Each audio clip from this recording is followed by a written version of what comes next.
खड्डे तुमच्या दारात, पैसे कंत्राटदाराच्या घरात, असे उपरोधिक फलक झळकावत मनसेनं पनवेल शहरात अनोखं आंदोलन केलंय। नागरिकांना प्रत्यक्ष खड्डेमय रस्त्यांचा अनुभव देण्यासाठी खड्डे सफारीचं आयोजन केलंय।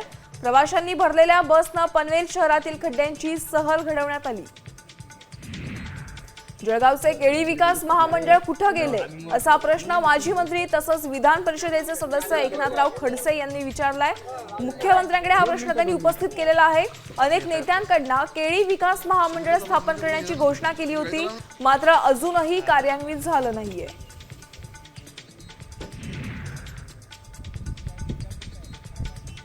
मुक्ताईनगरच्या कुहा काकोडा या परिसरातील तलाव अजूनही कोरडेच आहेत, त्यामुळे सिंचनाच्या पाण्याचा प्रश्न निर्माण होण्याची शक्यता वर्तवली आहे। गत वर्षाच्या तुलनेमध्ये छोटे मोठे तलाव हे कोरडे पडून नसल्यानं दमदार पावसाच्या प्रतीक्षेत शेतकरी आहेत।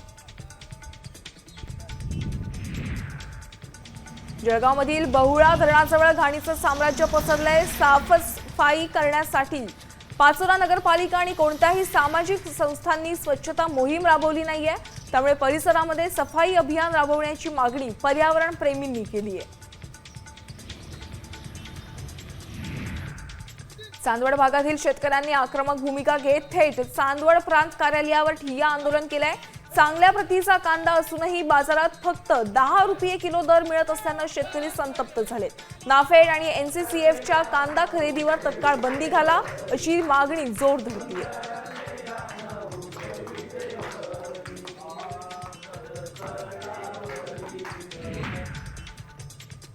इचलकरंजीमध्ये पाणी प्रश्नावर महाविकास आघाडी आक्रमक झालीय। महापालिकेवर मोर्चा काढून पाणी पुरवठा विभागातील अधिकाऱ्यांना घेराव घातलाय।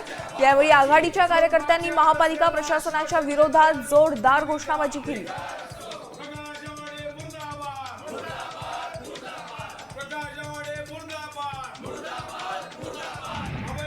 इचलकरंजीमध्ये एका शिक्षण संस्थेनं महापालिकेच्या खुल्या जागेवर क्रीडांगणाचं अतिक्रमण केलं होतं। संबंधित अतिक्रमण पोलीस बंदोबस्तात हटवण्यात आले।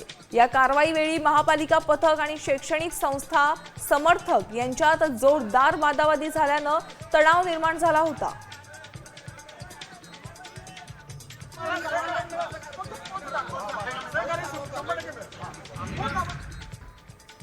जळगावच्या बोदवड तालुक्यातील नाडगाव इथल्या शेतकऱ्यांच्या गोठ्याला अचानक आग लागून लाखोंचं साहित्य जळून खाक झालं। यामुळे शेतकरी आर्थिक संकटात सापडला।